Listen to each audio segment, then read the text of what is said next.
everybody. Welcome back to the Damn Yankees Podcast, produced by Seven Ashes Productions. It is Thursday, July 27th. My name is Megan. That's my brother Ryan. And over there is our baseball dummy, Cliff. Hi. Hello. Hello. Welcome back. So it's been a while. It has been a while. I think the last time we did this was right before 4th of July. I think somewhere around then.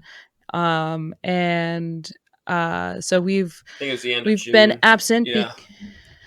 Yeah, it might have been the very end of June. Actually, you're right.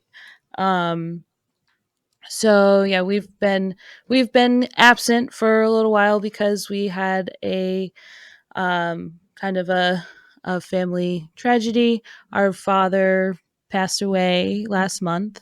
So we've been dealing with that.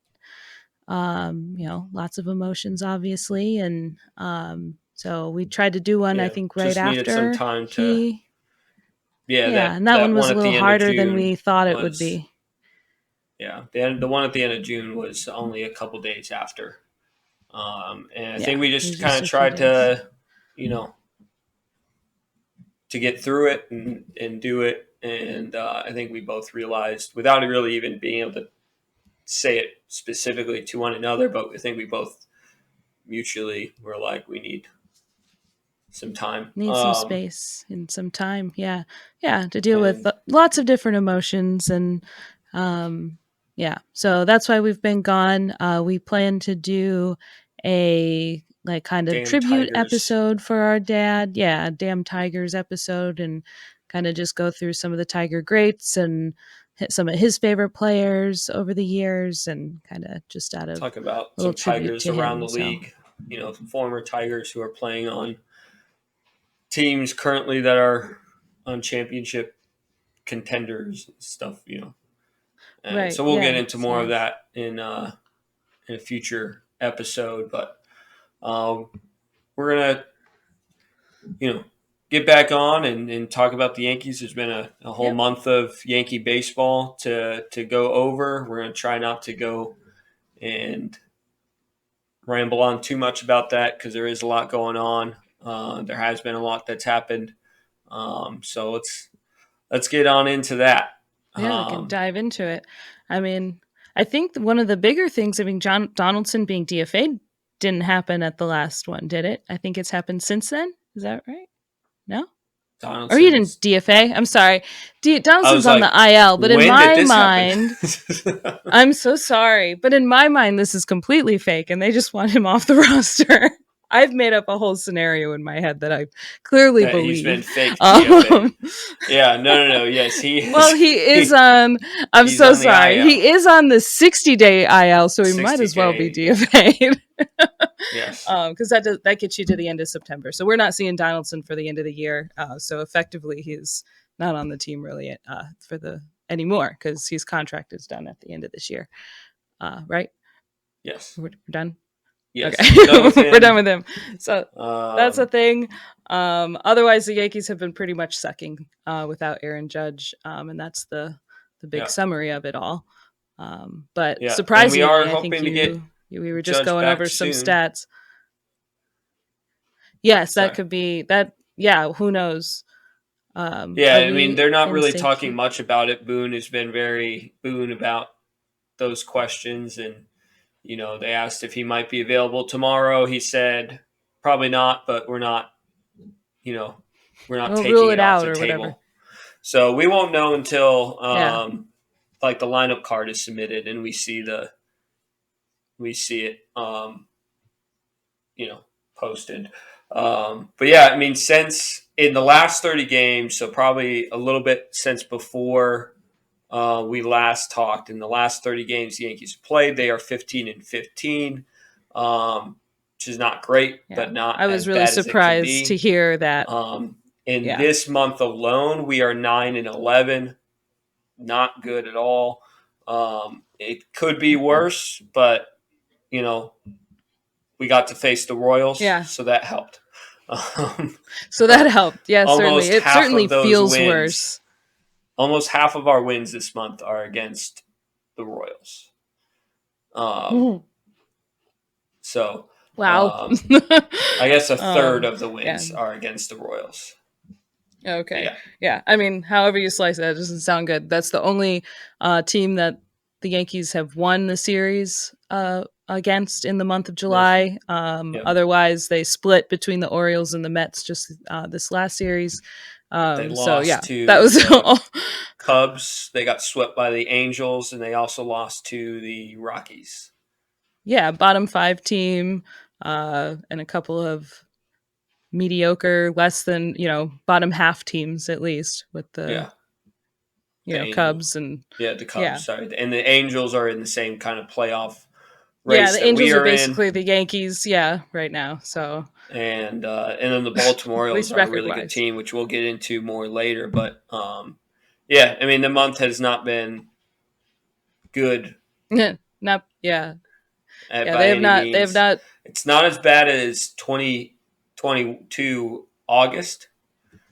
Oh, that's true. That was brutal. I think we were 9-18 in that month. Right. Yeah. Yes. I think that is right. We didn't win 10 games. I remember saying that. That was bad. So the Yankees are kind of in a bad way. They are 5-5, like you said. Says 5-5 in the last 10 games, and then you said 15-15 in the last 30. So I was a little surprised to hear that, to be honest. Like sometimes when you look at them, they look at the bad news bears out there on the field lately.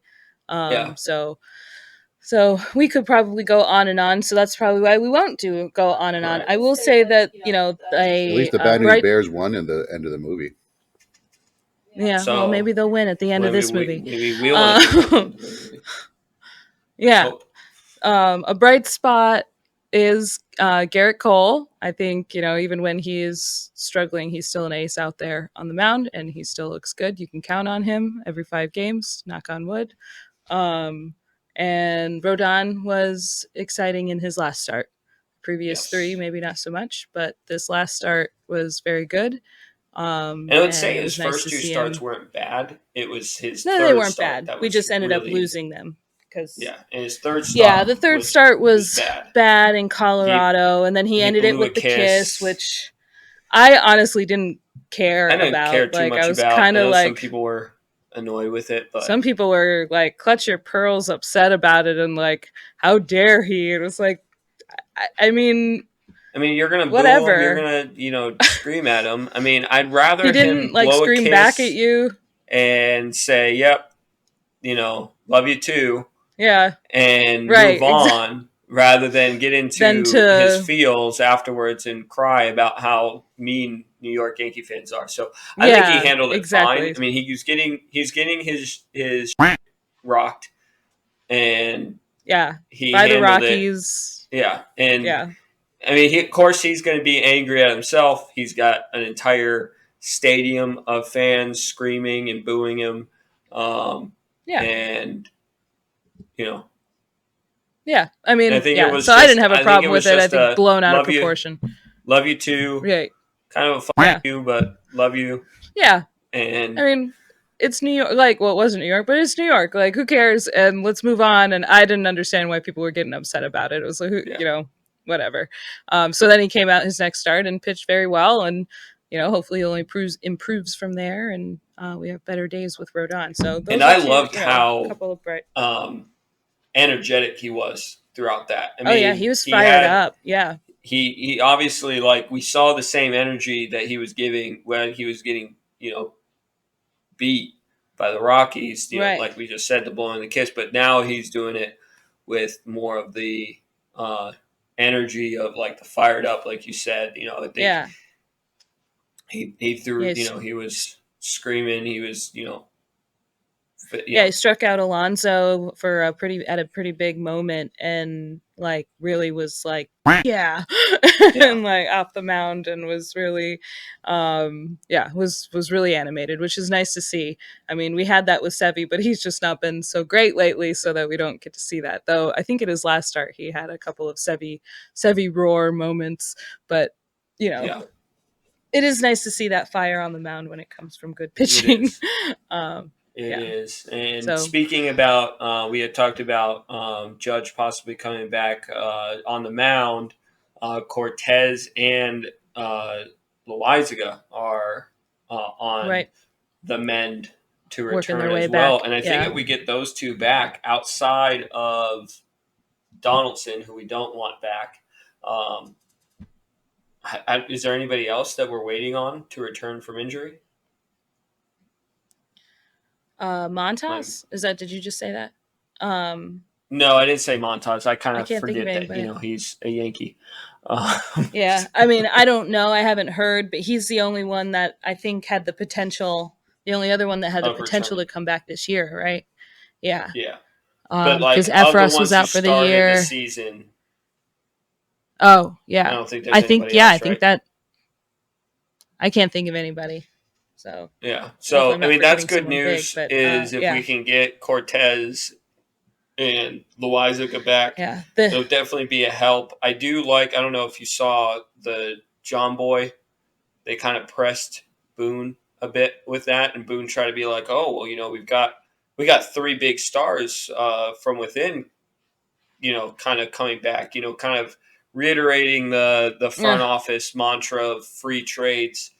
And John Boy is like, "You only got one. You only have one big move coming back, and that's Judge." And he's and Boone got offended. He's like, "Cortez and Lowe," and they're like, "Not as big as you're acting like they are."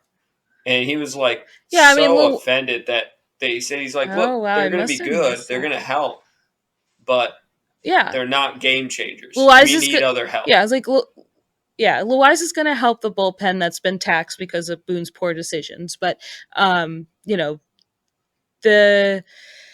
I lost my train of thought. So Loaiza is going to help, but it's not a trade deadline acquisition kind of help like they're going to pretend it's going to be.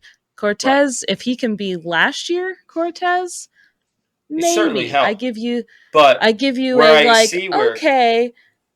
But Judge is the one I feel like John Boy's coming from is we are ranked 27th in offense this season. Yeah, that's where we need the help. We don't need the help. That's where we need the help. And so obviously Judge is going to help a lot with that, but Judge can't do it all.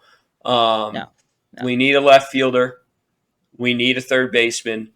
I think we can get right into talking about maybe what I think some of our trades we should, or do you want to? Yeah, there was just something I was going to say and we just kind of moved on, but that's okay. If I remember, I will. Yeah, we'll circle back to it. Yeah, I'll come back to it. But with that, with the help that we could get offensively, I really like there's been a lot of rumors circulating around, and the Yankees front office isn't really going to say much. I think they recently said that Everson Pereira, and Jason Dominguez are off the table for trades. I still don't fully buy it. Maybe Jason Dominguez, because they were very adamant about not trading Volpe last season. And I think Jason Dominguez has also been in trade talks where they've said they don't want to include him. Yeah.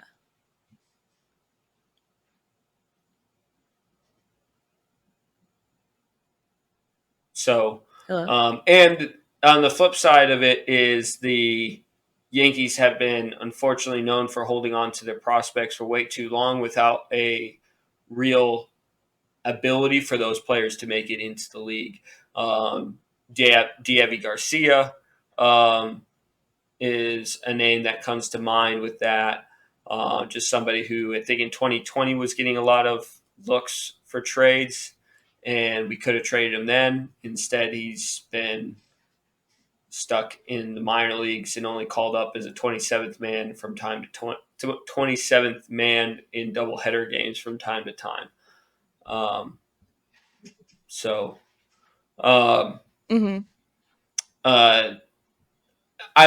It's very well possible that Pereira is in that boat of a prospect that's not going to get moved. But yeah, I guess I agree that I don't particularly believe that he's off the table, but perhaps a way to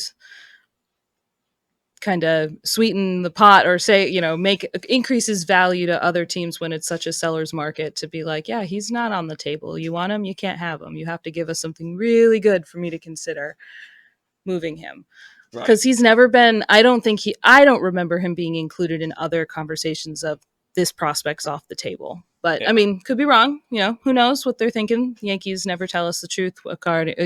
In regards to front office moves and stuff like this, we never know until stuff happens. So and I don't think I do think Jason Dominguez though is in that no touch. Oh, I agree. Zone. The Pereira is who I think was the only way he would have been been moved is and I think the only way he would have been moved is if Ohtani was on the board, and we'll get into that a little bit later, but I don't see anybody else that you would really move a guy like Jason Dominguez for at this moment, other than for a top elite level player like Ohtani.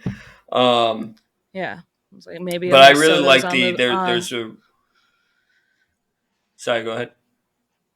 And maybe unless Soto's on the chopping block, do you include Jason Dominguez as a trade piece? But I think they said they weren't looking to trade him. Yeah, there's no reason for the Padres to trade Soto. Not this they've got another year of, and I think they kind of know that they suck this year, but they're going to figure things out. I think that's their plan. They'll sell other players. We have an opportunity to figure it out next year and retool in the off season and go after it again next year. And I think something that to a part of them thinks that maybe they can get an Ohtani next year. I don't know how, unless they get rid of certain players. But I'm sure that's part of their thinking is let's not get rid of Ohtani or Soto. Yeah, until we know next year that it's not possible. Right.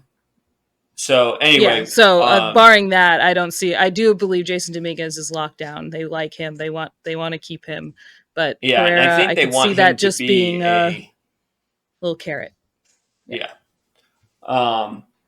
So the trade that I like, that I think that's been rumored, not sure from how credible sources I've heard from it, but the one with the Nationals, Lane Thomas, who plays the outfield, plays left and right. I think he mostly plays right with the Nationals, but if he were to become a Yankee, he would man left field, probably mostly. I like him, and how we say it again? Calendario. Calendario. Yeah. Cliff approves. Cliff, All right. So yes, so those two guys. He play third base. He's a switch hitter, which I think we need somebody like that. I mean, Oswaldo has not been very good this season, and then we lost Hicks, so we would get a switch hitter back playing third base. And I think he could be an everyday third baseman. He's at 819 OPS.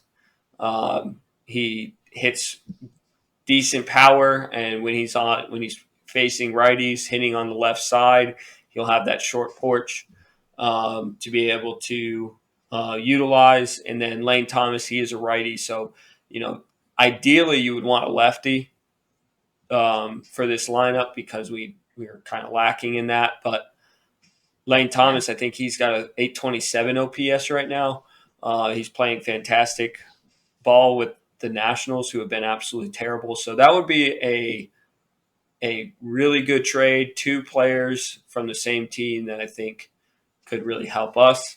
And I'm also a big fan of Bellinger. If Bellinger's on the table, the Cubs have won, I think, 5 games in a row. And they're kind of working their way up into the NL potential wild card race. So it might take a little bit more for the Cubs to be willing to, let him go. Give up.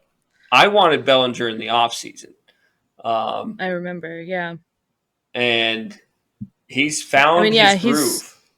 He certainly has looked, very enticing in the last couple of months. And the Cubs are still 4 against the Yankees, didn't he? Yeah, I remember thinking his interview seems to be going well. Yeah. One was like a double, at least the second deck in right field. I don't think it was third deck. It was like second deck. It was like, whoa. It was nice home run. Enticing is a weird way to describe someone. What? Enticing is a weird way to describe someone. He was enticing. We want him. We trade for him. Give up some players to have Bellinger on your team for 2 months. Nice. It's enticing. Yeah, and I would say what's nice about I'm not sure offhand what Lane Thomas's contract is like. I'm not sure if he would be a rental piece, or if he would have multiple years of arbitration ahead of him. But the nice thing with Cody Bellinger is he only signed a 1-year deal with the Cubs, so we wouldn't have to pay the full contract to get a Bellinger onto the team, right. And he'd be a free agent next season, and so with someone like Jason Dominguez coming up, we can evaluate, hey, is he ready? And sorry, Rory distracted me. Hi, Kitty. Hey, Kitty. Kitty wants to be on the pod now. He's just going to join the podcast for the rest of the time. She's just here. We'll just keep talking. No way she leaves. We didn't invite her, so of course she's here. I can just put her outside. She's fine. No, it would allow for the Yankees with the outfield to have that spot for Jason Dominguez if he's ready to go up. Plus, with Harrison Bader being an unrestricted free agent next season as well, it can allow them to pick between the two. They're not strongholded into one or the other. It could be the same situation with Lane Thomas. I should have checked that beforehand. With his contract, but he just seems like he's probably has a couple years of arbitration left. And if he does, that's going to bump up his cost too. Right. And it's always more costly to get a guy who's got years of control, like team control, than it is for like a Bellinger who's going to be off the team in a few months. Well, if what's coming up right away is for this year, which I think it is, it says he's signed a 1-year contract with the Nationals for 2.2. So yeah, maybe he's in the same boat. So if that is the case, then that's good for the Yankees, because like I said, if you're signing somebody, then that way we just have him. You're not committing to more than this year. He's not an unrestricted free agent until 2026. So he did sign a 1-year deal, but it was an arbitration $2.2 million deal. So he's arbitration in 2024 and 2025. So you're saying reading the first line of a heading is not the best way to get information? Oh, my bad. And arbitration is always weird too, because they show up as signed this contract, but it's really an arbitration signed contract. But yeah, right. So with him being under team control for 2 years, that is enticing.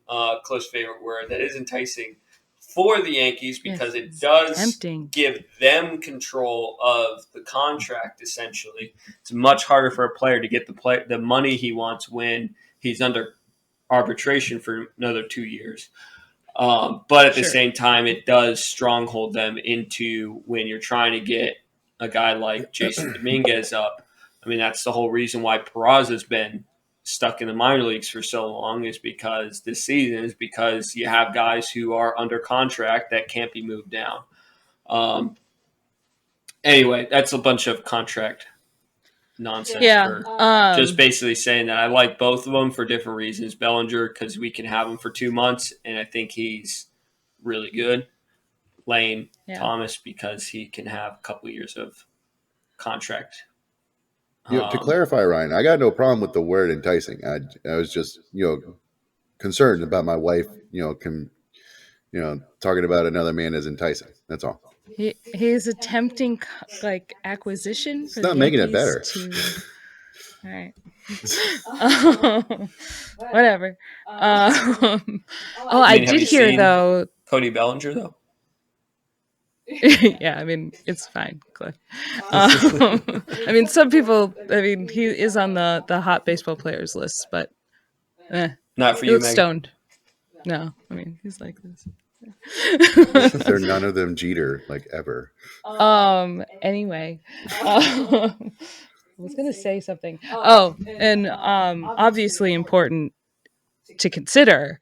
Apparently, Bellinger has a child with Giancarlo Stanton's ex-girlfriend.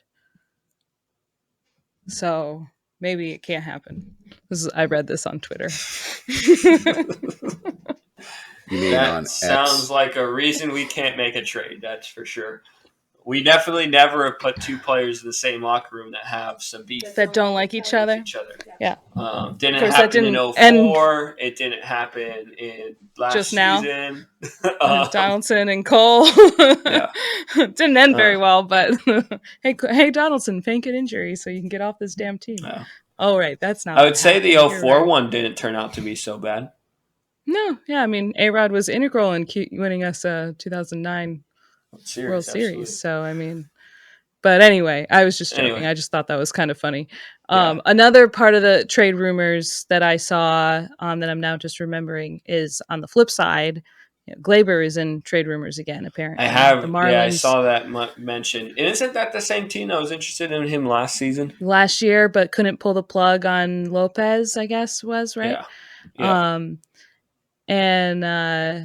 Yeah. So they said Marlins aren't done with Gleyber and that the Yankees sent some scouts to the Miami prospect camp or, something. See, I don't like the idea of trade. Like, if you're going to trade Torres, he better be for a player that's going to help us now. Yeah, because that sounds Torres, like selling. That's selling. Yeah. And I know the last time we talked, we said that maybe the Yankees should sell. And that was at the time where I didn't know if Judge was coming back or not. But yeah, I don't like the idea of selling right now, not when we're 2 games away from being in the wild card. Yeah, we're too close to being in the wild card to be sellers. I know there are a lot of people that want the Yankees to be sellers, but if we're giving away Gleyber Torres, who has been our most consistent batter this season without Judge, we better be getting something big back, especially in this kind of bear market, it seems. So, I mean, Gleyber Torres would be the prize without Shohei. Gleyber Torres, I mean, you'd be stupid not to want Gleyber in his bat right now. You might be accepting some errors in the field, but his bat is great.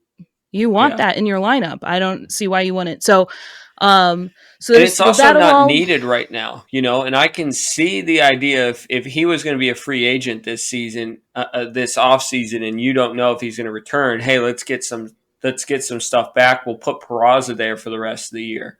I could see that, but he's got another year. He's still got another year, and he wants to be a Yankee, and so hopefully that doesn't get into his head like it did last year. But yeah, so I did hear that. But anybody who's in the team that maybe could talk to him and say, "Hey, it's not the Yankees wanting to trade you; it's the Marlins want you." There is a difference there. Which would be, a much better mindset to take of like the Marlins want you. That doesn't mean maybe we'll entertain it just to hear what they've got, but that doesn't mean we're getting rid of you. Don't worry about it. On a couple other things really quickly, they did hire, Andy Pettit's always been part of the organization. He's like a special instructor during spring training, but they, quote, hired him as a special advisor to Boone, which is nice and I don't know, a little insulting to Boone, but I love it. Is it more like, can you go on Boone? maybe it's a, hey, Boone, like, have a better feel. But I don't know. I go back and forth. I have like a very bipolar opinion. Yeah, that's got to be his bullpen decisions and other things like that. It's got to be help there. Because the lineups, as much as I'm mad about the lineups and the inconsistency, it's what he's given. That's more on Cashman than him and the players who can't produce. So that's another thing. But so as the trade deadline wraps up, there'll be some movement. Hopefully, we hope positive movement with the Yankees, and also with Judge coming back, and I guess Calhoun's not making his way back. So there's only a few players that have options left to move up and down. So with Judge coming back, I could see them sending down Peraza, even though we probably, I don't know, who knows. But I could see them sending Peraza back down when Judge comes back up. But Calhoun, who do they get rid of? I don't know. I'd rather them move, and I love Oswaldo Cabrera, but I'd rather them move him down. He's already down. He went down last week with Greg Allen, I think, coming back. Oh, okay. I must have missed that. I thought that he was up. Yeah, it was very recently, like within the last 5 days or so. Okay. He went down again. So yeah, he's already been sent down. So the people who are left with options aren't many. And then you got Cortez coming back, who Boone, this is what I was going to say earlier. Boone said that they're not going to go with a 6-man rotation. So somebody, one of Herman, Schmidt, or who am I forgetting? I guess one of Herman or rotation of pitchers, don't they? Yeah, that's true. Lately, it's been come up, or we've got an off day, so they can fit it in. Or Schmidt, but Herman or Schmidt is or be traded So there are going to be moves happening in the next week, whether it's a trade and or moving people up and down in the minors or DFAing people like McKinney or Bowers. I don't know who they do because who they do that to, because they love them all. I don't know if I would DFA Calhoun. I mean, he's, nice guy and everything or whatever, but he can't play the outfield. And we've got enough of I'd rather have Bowers guys who can hit, and McKinney at least they can halfway play the outfield. Yeah, I'd rather have, especially I understood it when Stanton was out to have Calhoun up, but with Stanton in. With Stanton back, there's no room for Calhoun. He's a redundant piece. Maybe they trade him. I just saw he's working his way back through rehab games soon or now or something. Yeah. So, and on that side of it, he did say that the Yankees have not told him that he has any future after the rehab game. So they could already know that he's not being promoted. That could be. We could be hearing tonight or tomorrow or something that he's been moved somewhere or DFA'd, and because they said he's finished his rehab games, but they haven't told him to pack his bags or to stay at Somerset or wherever he's at. Yeah. All right, we're getting the signal from Cliff to move on. So I guess it's power rankings time. Power rankings and around the league. Yeah. Yes.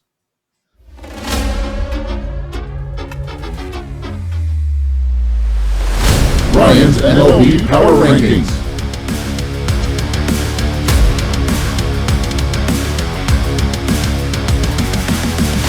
All right, so we're going to do this one a little bit differently. If you were with us in before our break, we used to do the bottom 5, and then we would skip back up and do the top 10. And we're going to switch that up just a little bit, just because it's been so long. It's been, I think, 3 weeks of no power rankings. So a lot of things have changed in those 3.5 weeks since the last time we've talked. So we're just going to go through the entire 30 teams, starting from 30, going the way up, and maybe talk about a few teams as we go. It didn't really change for the Yankees so much. What? It didn't really change for the Yankees so much. Well, it did, because the Yankees dropped the most spots, the second most spots in these rankings. No. So you're wrong. So it changed for the bad, the worst side of things. And as we go, we'll talk a little bit about, like I said, about some of the teams and maybe even some players that we might think could be traded off of there. We won't get too in detail with a lot of them, just maybe on a couple here and there. So the Oakland Athletics. surprise, surprise, they're still the worst team in the league. They are 28-76. I'm not sure off of winning percentage what that is, but they've got to be on pace for that worst record in MLB history. I mean, that's less than a 250 for it's sure. 269. Is it 269? This says Okay. 269 average for the season. So nice. I don't know what's 27% of 162. What was that? Nice. I don't know. You're just pushing buttons now. It's because you said 269. I just realized it. No. Nice. Oh. Real mature. So I'm mature. You're fired. One player on there that the Yankees are rumored about, which I don't like, and I don't know how real the rumors are, is Seth Brown. He's hitting like 197, has 10 home runs, has like a 6 and change OPS. I feel like if we get him, that's got to be the 6th or 7th guy on the potential, that's like if nothing else pans out and we're desperate just to grab something, it would be him. Not a big fan of that move. Yeah, hopefully that's not the bargain bin shopping from Cashman that he loves happens. to do. Moving on, the Kansas City Royals, they are 29-75. They are basically just as bad as the Athletics. Who are on a pace to win 44 games. Sorry. Okay. I did the math. Math pod. For the Athletics? 43, 44 games is what they're on pace. The worst in the last 50 years, the Tigers. It's 43 and a half. So, I mean, could go either way, apparently. The Royals are, they made a trade. Our fan favorite, Aroldis Chapman, was moved. Oh, yeah. Kind of an early trade. Yeah. Yeah. They were very early, but it was probably, I think it was like shortly after our last podcast that they moved him. You're right. Yeah. It was it was early July and yeah. Mm-hmm. So that was one trade that was made. And he's already blown a game to the Astros, his favorite thing to do. Yes. And at the same time, he also threw a 103-mile-an-hour fastball that moved, I think, 18 inches away from the right-handed pitcher, which is an insane pitch in itself. He's both doing nasty things and things at the same time for the Rangers. So it sounds familiar. Shocking. All right, the 28th team is the Colorado Rockies. I think there's a right fielder or left fielder there who's a righty. Oh yeah, I forget his name, but starts with a G. Cashman's in. Yeah, Cashman's interested in him. And there could be movement within the Rockies in general. They've got a few players here and there that have always been talked about. I know they've got a lot of really good prospects, so I don't think they don't mind selling some of their other players. But unfortunately, there's not much that I really think that they can move. They would like to move players. Go ahead. Sorry. Yeah, is Grichuk? Grichuk. Yeah, I remember it being a weird name that I couldn't pronounce. His name? Yeah. Okay. Probably did not pronounce it right. I'm sure there's other players. They're just I'm not thinking of certain ones that may be for other teams. But that's the guy that the Yankees are interested in. Zach Veen for some local Florida, local to the Volusia County area, which is where we're from, played for Spruce Creek. He's one of their top prospects. Yeah, gross. They're a rival school for anybody who doesn't know. Not gross. Yeah. Oh, yeah. Your rival school. Yeah, I did. It was great. So, anyway, the Rockies are 28th. Didn't we routinely beat your... Moving on, what did you say? Didn't we routinely beat your score? Rockies are a big jump from 29 to 28 there. They're 40 and 62. The Chicago White Sox series win against the Yankees. Yes, they did get a series win against the Yankees. I was trying not to say it again, but that's what did it. Yeah. The Chicago White Sox are just above them with a 41-62 record. They did make a trade. We'll get into that in a little bit when we get to the Angels, but they made a trade. They are selling. I'm sure they are looking to sell more. Luis Robert, I think it's Luis Robert. They're probably going to be looking to trade as well, center fielder for them. As well as Tim Anderson, I expect to be moved at some point. Tim Anderson needs a new home. So those are a couple guys to look out for them that could be traded. I doubt the Yankees are going to be looking at either guy, but I do think that they will be traded. We talked a little about the Washington Nationals players that could be traded from there. Outside of them, maybe Joey Meneses. I've heard his name be mentioned. Dominic Smith, first baseman there. Not really much outside of that. Patrick Corbin is a possible move, but his ERA sucks, so I don't really know. And he's been pretty bad for the last couple of years. So Josiah Gray, maybe. He's got a 3.45 ERA. It does have a losing record, but that's on a bad team, so who really cares about the record there? But a couple of players there that could be moved from the Nationals. They're 43-59. Pirates, I have at 25. They dropped 5 spots from over the last month. Not a great month for them. They just traded. What was his name? Oh, Carlos Santana. Yes. Only a couple hours ago to the Brewers.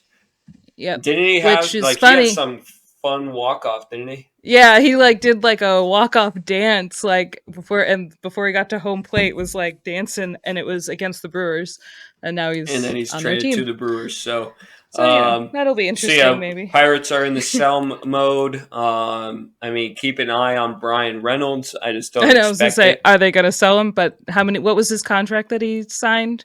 It's not a horrible contract for any team to want to take No, on. It's not a horrible contract, but it was kind of a longer. Yeah, we're talking at least 6 years. Yeah, it'll take a lot to pry him off of the Pirates. So I don't see it happening. It just could.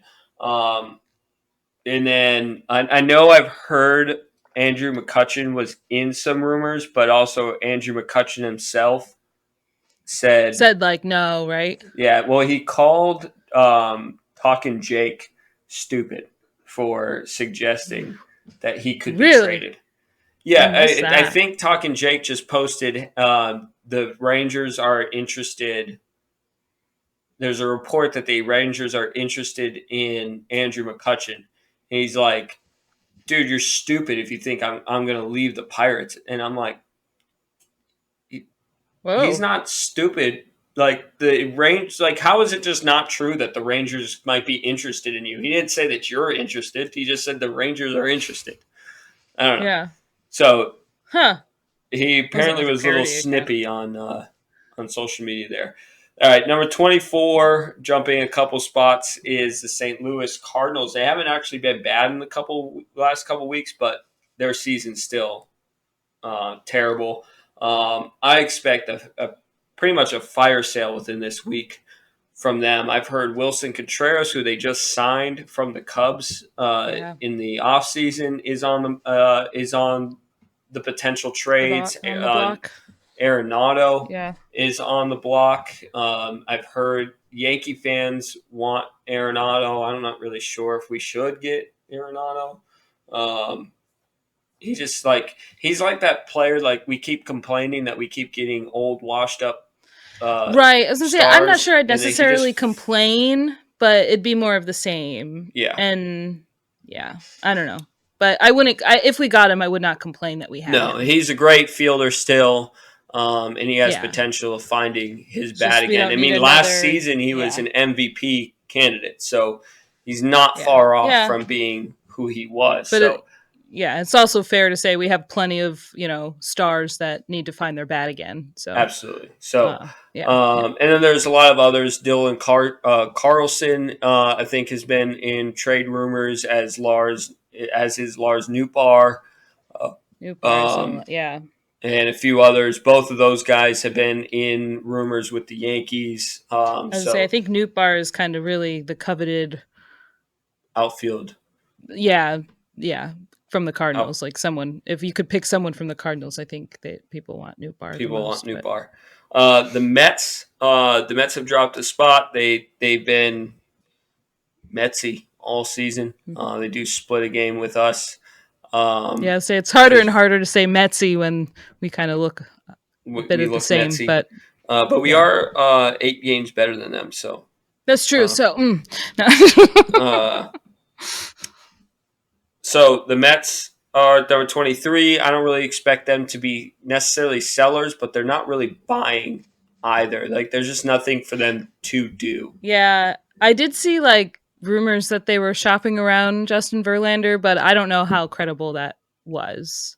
Yeah. But I don't know who would want to take that contract on. They were just dumb for giving. Yeah, I don't know why they did that with both. I mean, Scherzer's panned out a bit better than Verlander. I mean, can't really say much because Verlander always has the Yankees number, but overall, I don't know. Yeah. Well, anyway. The Tigers are my next team. They've had a decent last 10 games, but it's another team that I expect to be sellers just because they're just out of it. I'm sure they would love to figure out a way to get Javi Baez off their roster. I just don't see that happening. Other players that could be potentially moved is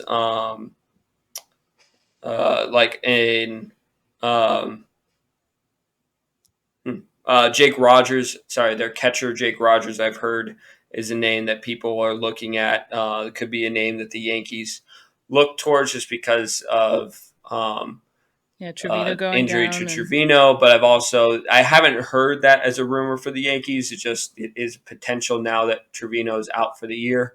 And I've heard other teams interested in Jake Rogers who might need a catcher. Michael Lorenzen could be traded as well as Eduardo Rodriguez. Just some names to look out for as potentials with the Tigers. They're 46-55. 21, the San Diego Padres. We talked a little bit about them earlier and the fact that they're not going to sell. I doubt that they're going to buy either. If they sell anybody, it could be any player this is their last year on their contract, and they might just try to get some money off the roster. But don't expect Machado being traded. Don't expect Soto being traded. Don't expect Tatis. These guys are not being moved. Blake Snell, maybe. He's, I think, a guy who's got 1 year left. So that's 21. The Padres, the Seattle Mariners, they're 52-50. They're another team I don't expect to really sell much. They don't really have much. Not necessarily don't have much to sell, but not much that they would want to sell. I feel like they're a team that could be a potential with how good Julio Rodriguez is. He hasn't been great this season as he was last year, but right. Yeah, I think they wanted to build around him. They're not looking to sell yet. The Cubs, we talked a little bit about Bellinger. They're 19th, 50-51. They won 5 games in a row, and they're a very hot team as of late. I think they're like 8-2 or 7-3 in their last 10 games, something like that. And they're only 4.5 back of the wild card, but they're ahead of them. Miami and Arizona are only a half a game out, so they're. Yeah, there's a lot of work to do, so they may not be as much as sellers as we expected them to a week ago. But I would say Bellinger is the big name there. Outside of that, is there any others that you might have heard Not rumored. I don't know. Yeah, I mean, maybe a Trey I mean, Mancini, somebody who's been a guy who's moved around a little bit and been a I help. Ian forgot. Happ has been in rumors last I was season. gonna say Ian Happ, but he just signed with the Cubs, so I don't know. Yeah, you never really know. Yeah, you never know. But yeah, I was just trying Marcus to see if there were Stroman names. was a name that I heard a few weeks ago. We'll see if that continues to be a name that's out there. I haven't heard it as much as I was hearing it a couple weeks ago. Stroman was a name that I've heard a bit from their pitching staff. The Cleveland Guardians, they are 51-51, are only 500 ball club right now. Did I hear that they just made a trade? I was just going to ask you the same thing. Did they just make a trade? Here, let me. I know they did. Oh yes, Ahmad Rosario was traded to the Dodgers, and I believe they got Syndergaard. So they bring in Syndergaard for pitching, which does tell me. Well, actually, no, because Shane Bieber, isn't he injured? I think Shane Bieber was injured a big name that was on the list, but I think he's injured potentially for the season. So they bring in Noah Syndergaard to fill out their staff. Yeah, and because of the Central, I'm sure the Guardians think they still have a chance to overcome. Yeah, I mean, they're only two games out.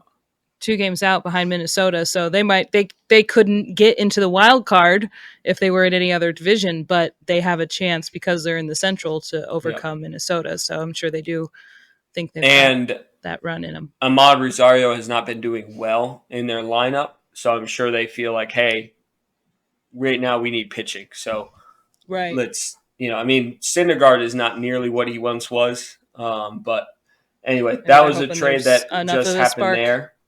The Los Angeles Angels. So this one, we'll try to go through it quick, but there is a little bit to talk about with them. They're they're now 54-49, but they were 52-49 this morning. They won a doubleheader today. Ohtani did leave the game. I think you mentioned that he left the game early in game 2. Yeah, he had clutched at his side, but they said it was just cramping. So, But the big news with Ohtani today is in game 1, he pitched a 1-hitter and hit 2 home runs, I believe. And he's insane. After the game, it was announced that they are not going to be trading Shohei Ohtani this season, which a lot of people have a lot of debate over. What do you think on that? Do you think good move, bad move for the Angels? I think it's a gamble. I mean, if they make the playoffs and can show him that they can build a team around him and that he should stay next year, then great. It's a great move. Then it works out. But the Angels are kind of the Mets of the West. They always figure out a way to not make the playoffs. And I don't know. I just feel like the odds aren't in their favor. And so, if they don't make the playoffs, then they got nothing for Shohei, and he's going to walk in the offseason. I don't know. I mean, maybe he doesn't walk in the offseason if they don't make the playoffs, but I think that's a slim chance. But so I just think it's a big gamble for the Angels to not trade him.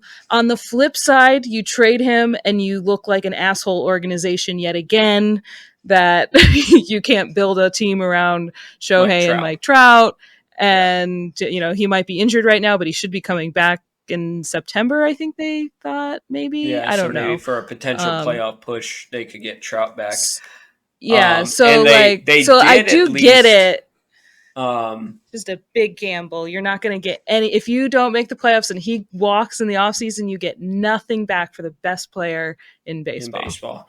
And I will say, at the very least, they did at least put their money where their mouth is with this decision to keep him by trading for 2 pitchers from the White Sox that I mentioned earlier, Lucas Giolito and Ronaldo Lopez, I believe is his name.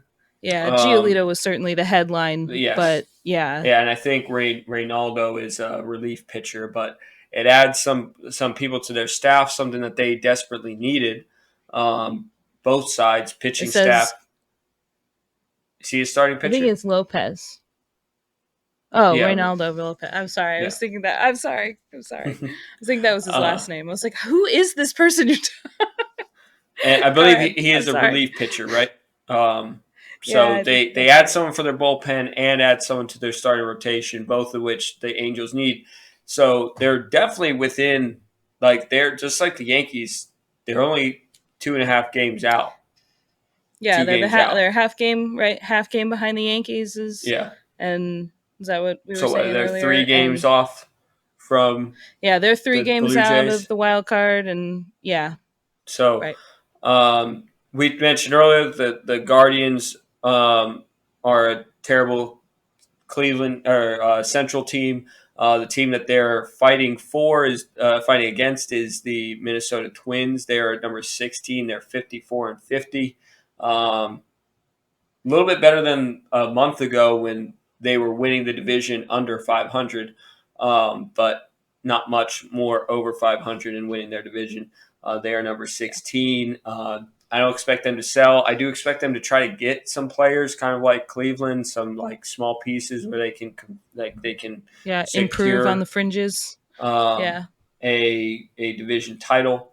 The Miami Marlins have slipped a lot. They were my number 3 team a month ago. Now they're my number 15 team. I'm not really sure where Luis Ariz is. We talked about him a month ago. I was just going to ask, do you know what his average is? Because I haven't heard anything, so that must mean he's nowhere near 400 anymore. Yeah, I don't think it's great, and especially now that they're looking for a new second baseman. Not to say that Luis Ariz can play a bunch of positions. He's still hitting really well, 376. So not terrible. So nothing to. But like we had said just earlier, not near 400, so you don't hear it every day. But it's still a very good batting average. The Marlins are buyers. They are looking to get the gears rolling again. They've only won 4 games in this last month. So that's not good. Surprising to hear. Yeah, that's not good at all. For them. They dropped 12 spots from last month. So, like we had said, they might be looking at Torres again. The Phillies moved down a spot. They are 55-47. They could be another team that could be looking to add some pieces, to build around. I mean, this is a team that was able to figure it out last year. They started off horribly last year, kind of the same as this year. They start off horribly, and they start to build. Trey Turner's still not really finding what he was doing over in LA with the Phillies. But, if he can get on a roll and, just even show a little bit of what he was last season. But, man, can you imagine you have him for the next 11 years? Yeah, he better. In year 1, he's already looking bad. Yeah, he better figure it out. So, but the Phillies have potential of being buyers. I don't expect them to sell much. They'll probably be looking to move some older players. They're in the wild card race, so they have a wild card spot right now. So I'd imagine that they would buy. Yeah. Oh, they are. Yeah, that's right. Because the NL is much more wide open. Yeah, the NL is a lot easier to get into a wild card spot, or at least it's more wide open. And the Arizona Diamondbacks slipped out. Correct? They're a half game out. Yeah, they're a half game out. Yeah. Yeah. So the Diamondbacks are my number 13 team. They have fallen 5 spots. I mean, this was a team a month ago that we all were expecting were going to be winning that division. At least had a chance to. Yeah. Their youth has certainly caught up to them in the sense of just not being able to finish games lately. Corbin's not been as good as he was in the beginning of the season. I mean, he's not been terrible, just not as good. And I think other teams are starting to catch up on what the Arizona Diamondbacks are doing and able to control their game a little bit more. So now they're on the outside of the playoff race. The Yankees are now number 12. We talked a lot about them, obviously, with who we want to see being moved. They're 54-48. The Red Sox are now number 11.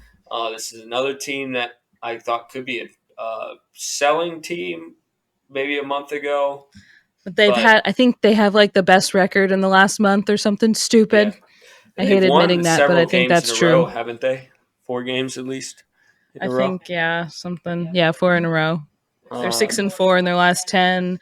Yeah, they've gone on a really good run streak of good baseball in the last month. Blah blah blah. Okay, who's number 10? The San Francisco Giants. Some would say wicked good.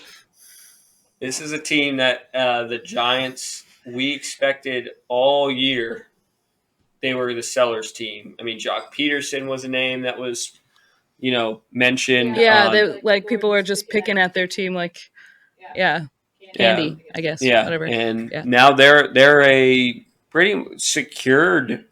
I mean, not secure, but they are a pretty solid wild card spot team. Are they number 2 in the wild card right now? They've got the top wild card spot. They're a half game up. Spot. Okay. Yeah, so they're in a really good spot, and they're going to be buyers. I heard.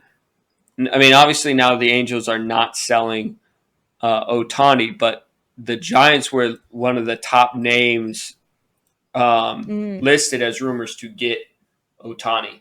But that's not happening anymore, but I still expect them to be buyers. Milwaukee Brewers are number 9. They've had a really good run.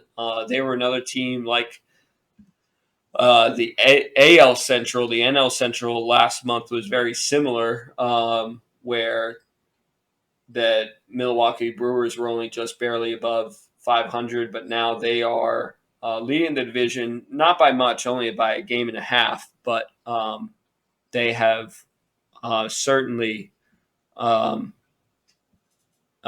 improved on that last from the last month being barely above 500. The Cincinnati Reds have still been very good, not as good as they were a month ago when we were last talking, but it's about how hot they were with the call-up of Ellie De La Cruz.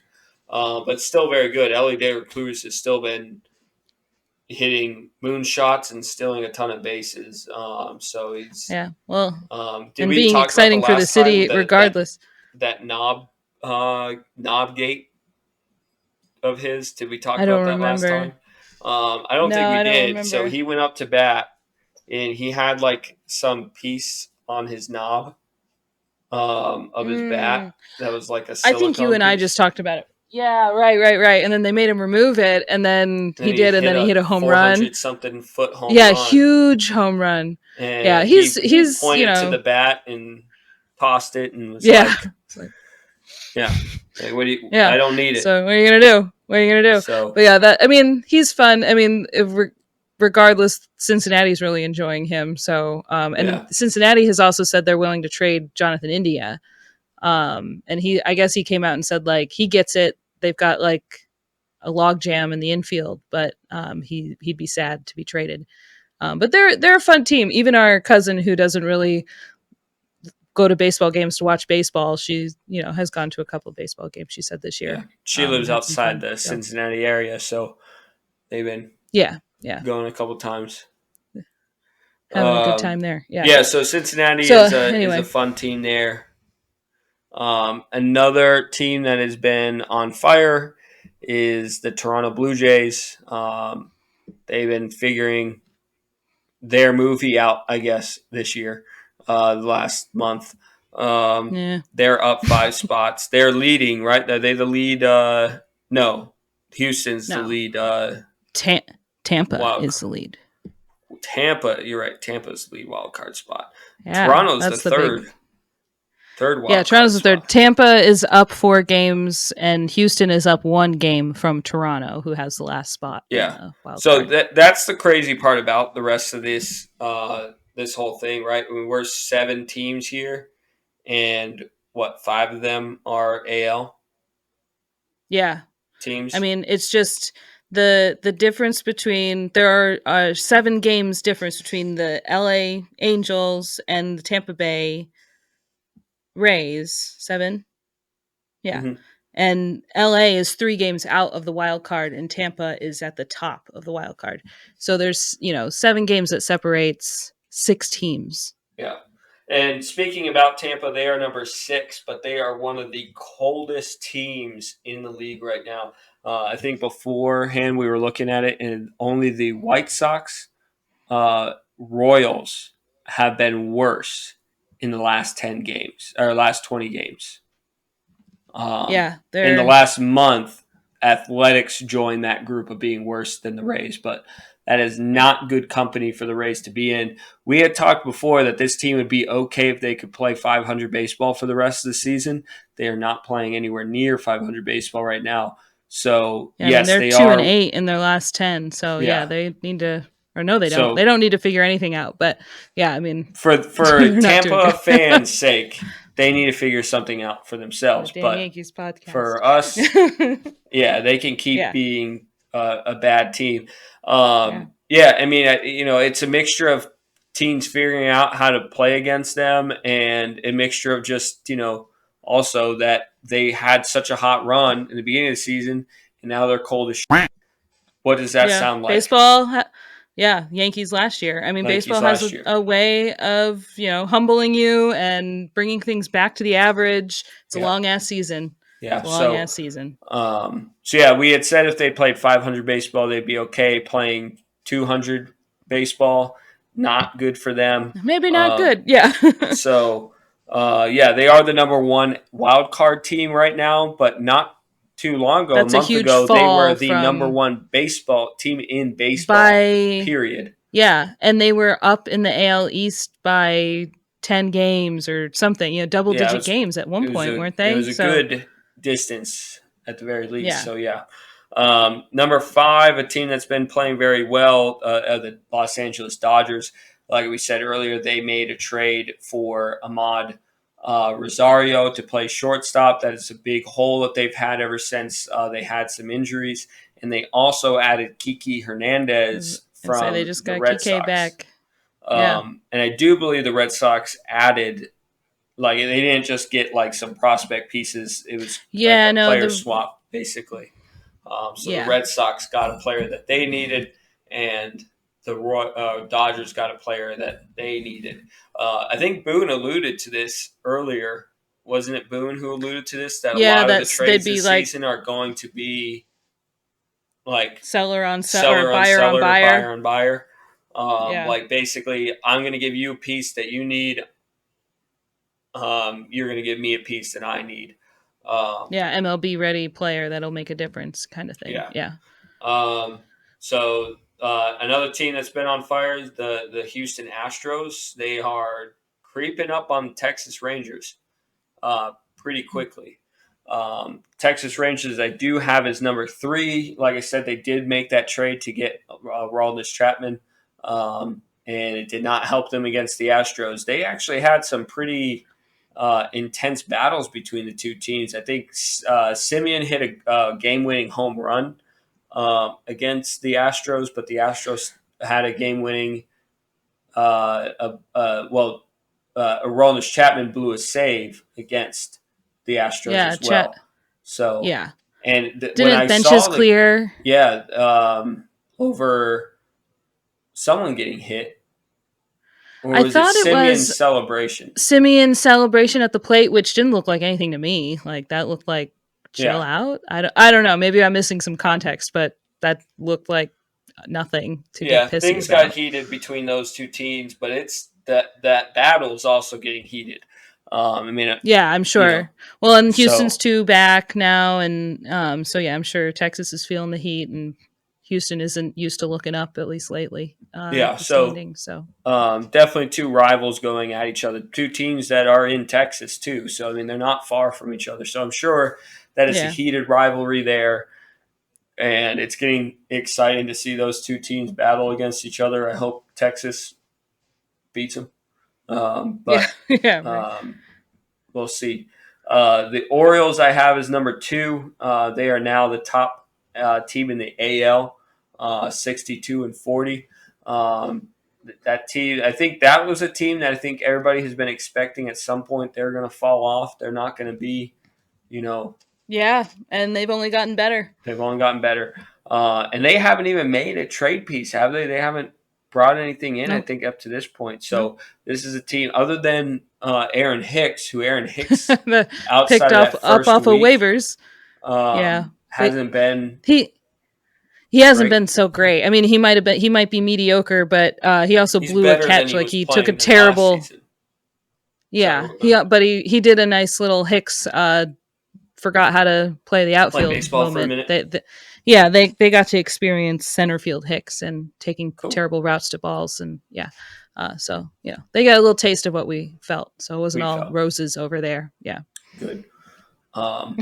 Sorry, their whole thing of like, man, wouldn't it be great? Can you imagine not having Aaron Hicks on your team? Being like, oh, I know that was annoying. It's also annoying when you hear find out. Yeah, it's also annoying when you hear Yankee fans like getting so pissed off and like blaming the Yankees that Aaron Hicks is somehow good in another location. Like he was awful for the Yankees. He was awful for the Yankees because he didn't want to play there. He didn't want to play. Yeah, and if he's doing better in Baltimore, fine. But it's like I always figured he'd come back down to earth a little bit. Like he's running on a high of. It's the same thing I've got with a Gallo, brand new scenery. Right? Exactly. Didn't Gallo go to the Dodgers in like his first week there? He was like hitting home runs again, and everybody's like, great. "Look, the Yankees are the reason why he sucked." And then he even was again. Yeah, then he sucked, and then at the beginning of the season in Minnesota, he's amazing, and then he returns to earth. Again, baseball has a way of returning you to your season to your career average, humbling you, and I just get annoyed with the they leave the Yankees and they do and they're doing amazing, and then just people forget to actually continue to follow them and see the crash. But anyway, soapbox down. So anyway, and then finally, our number one team is the Atlanta Braves. This is another team that's probably going to be a seller. They have so much on their team that they buyer. I gotcha. So I think they have so much capital on their team that they're able to move a piece to get a piece that they need. Probably, yeah. And I think that's mostly bullpen, even better. Because bullpen-wise, that's where they struggle the most. They blow a lot of games late. I was going to say, recently they've had some pretty bad games, but they're still best team in best team in baseball, recently, so I got to keep them there. Yeah, they haven't been. They're not. The records in the last 10 is not great. I can't even remember who they're. I feel like they weren't even playing a good team recently. I was trying to go back and say, they're playing the Red Sox, right? But so we did just say the Red Sox have been really hot in the last month, but it's a bad team that they were playing, and I think they lost 2 of 3 or to the Red Sox. Anyway, surprisingly, the Braves haven't been doing very well in the last week or so, but anyway, they are top team in baseball I could see somebody I'm just looking at it now. I could see somebody like Kevin Pillar being moved. I could see actually they have quite a bit on there. They need starting pitching, that's for sure. They only have 4 secured starting pitchers with Max Fried being injured. Right. And they have some injuries to their bullpen with AJ Minter and Nick Anderson down. So I imagine that's probably the area that they're going to be trying to get pieces for. So, like I said, it's definitely potential that they could move a guy like Travis Arnaud, guy who is a catcher who is one of the best in baseball, but you're sitting behind the best in baseball in Sean Murphy. Right. So, the Yankees could be a team that could say, hey, we need Arnaud. Yeah. Or another team who needs a catcher could be like, hey, I need Arnaud. And they'd be like, okay, well, we need a pitcher. I would not mind moving one of our bullpen pieces to bring in. Canely stays. Who? That's all I ask. Canely. That's all I ask. Yeah, he stays. Yes. An unhealthy connection want for him to be on the team. Anyway, sorry. Canley's with the Red Sox. You're talking about the Yankees. You'd be willing to what? Tommy Kahnle? Tommy Kahnle. I'm sorry. He's on our team. I'm thinking of who's the guy who plays. I'm thinking of something else. Sorry, yes, it's first pod back. on our team, Kahnle, relief pitcher. Who I would be willing to give up from our bullpen. Is what I thought you're talking about. Kahnle. I was thinking, yeah. From our bullpen. I mean, there are some people I wouldn't want to get rid of. I just like for my own personal, please don't get rid of Kahnle. That would be my. Yeah. I think potential is like someone like Marinaccio, who, I mean, I know in the beginning of the season we love, but he's been kind of shaky, but somebody that maybe a team could feel like, hey, we can work with him on this. Work some magic and, fix whatever's gone wrong with him. Yeah. I'm not saying at all that that's going to be can they? I'll give you Albert Abreu and you give us Spencer Strider. Give us, and maybe not Spencer Strider. We'll take Sean Murphy. Okay, Sean Murphy. I don't think that's what you do. You ask up here and then just come slightly down. Anyway. It's like, okay, fine. We'll settle for Austin Riley. Okay, geez. Right. Can we go shopping in the Braves lineup? That would be fine. You could close your eyes, throw a dart, and whoever you'd get would be a vast improvement to the Yankees, I'm sure. Anyway, so that's baseball right now. We went over an hour. We tried to go under. It never works. With a month of not talking about baseball, I'm surprised that it's not more. You're lucky it's only a little over an hour. Yeah, 20 minutes, but. We don't have Name That Yank today. We'll do that, or not name. What is it called? Who's That Yankee? Sorry, that's another thing a thing on Twitter. So we're not doing that today. I'll do that another time. So upcoming stuff will something be. That we could do in the future too is maybe even immaculate grid. I'm so bad at it. I try all the time. I open it up and I'm like, I don't know, and I close it. I do that with the baseball and football one now. What I get annoyed with is seeing people's immaculate grids that are all black and white. And it's like, you did not think of that on your own. Maybe I'll give you one or two every now and again, but you did not think of. Yeah. They're so old they don't have a color photo on Baseball Reference, and you got a 0.02% rarity score. Because you remembered that Cornfield Jones played for both the. I love doing Edwin Jackson. Pretty much, you can find a square for Edwin Jackson almost every single game. Oh, really? All right, I'll keep that in my back pocket. Is Cornfield Jones a real player? Because I want him to be. I don't think so, but back in the early 1900s, those were the names. Yeah, it's not too far off. Today I did complete the grid. I had Carlos Beltran playing for both the St. Louis Cardinals and the Giants. Edwin Jackson playing for Cardinals and Padres. Gold Glove is Adam Wainwright. I was really going heavy on. I was trying to think of pitchers for that because people don't think of pitchers for Gold Glove, but he was the only one I could think of actually for that category. That team. On the Angels category with the Giants, I had Tyler Anderson. For the Padres, Cameron Maben. For Gold Glove, I had Cole Calhoun. For 40 home run season with the Giants, I could not think of anybody. I was blanking so hard. For the Giants? Bonds. Yeah. So obviously Bonds. Oh, okay. You couldn't think of a rare person. Person. Got it. And then, of not course, Bonds, after who's I the hit obvious. Bonds, yes. After I typed in, I was like, well, Bonds, obviously, but I got to think of somebody else. Okay. Did you know, and I looked this up after because I was like, I can't think of anybody since Bonds. And I typed in Bonds, and I was like, damn it, I could have done Willie Mays, but I didn't do Willie Mays. But there has not been a single Giants player since Barry Bonds to hit 40 home runs in a season. That is why I couldn't think of another player other than Bonds. So yeah, I mean, I couldn't even think there. of who I would think potentially, but yeah, that's surprising that no one since Bonds has hit 40. Yeah. Anyway, for the Padres, obviously the first person that came to mind was Tatis, but I knew that was going to be a popular pick, so I went with Greg Vaughn. And he played back in the Tony Gwynn days with the Padres. Gotcha.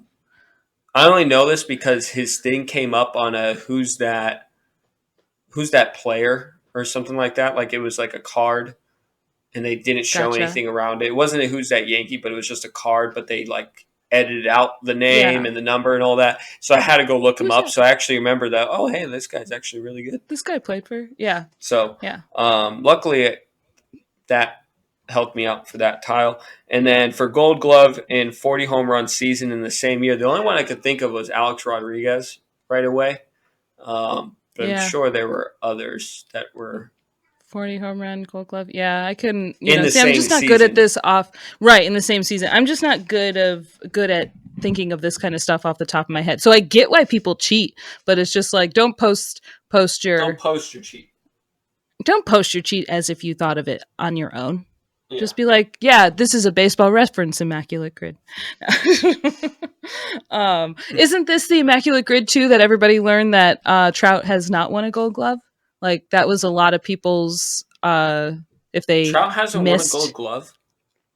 Trout has not won a Gold Glove in the outfield, and that was a lot of people learned that today apparently because they got that one wrong. You know what's funny is I would have. So this was my thinking. I went with Cole Calhoun because obviously he's on the team, and I had looked up his stats when we brought him in. I want to know who the heck I mean, I knew of Cole Calhoun, but I didn't know like what he's done recently. I was like, oh wow, this guy's won a Gold Glove before in the outfield. So that's what I remembered.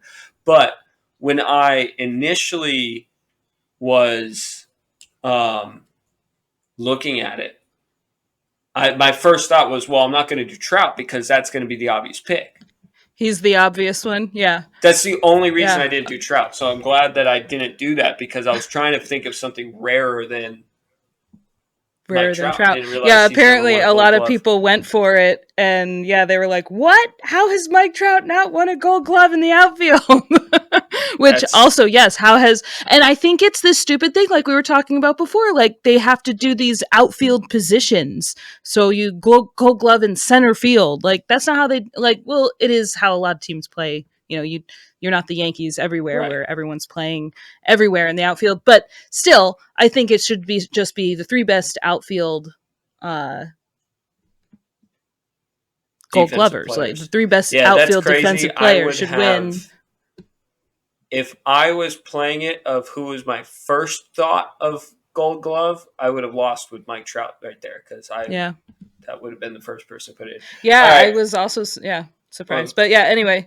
So I talked for another 10 minutes after we ended. After we said bye. But thanks for listening again.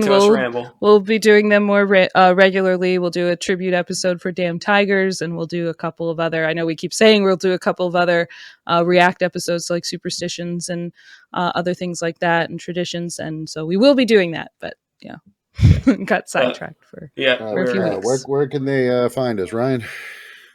Yes.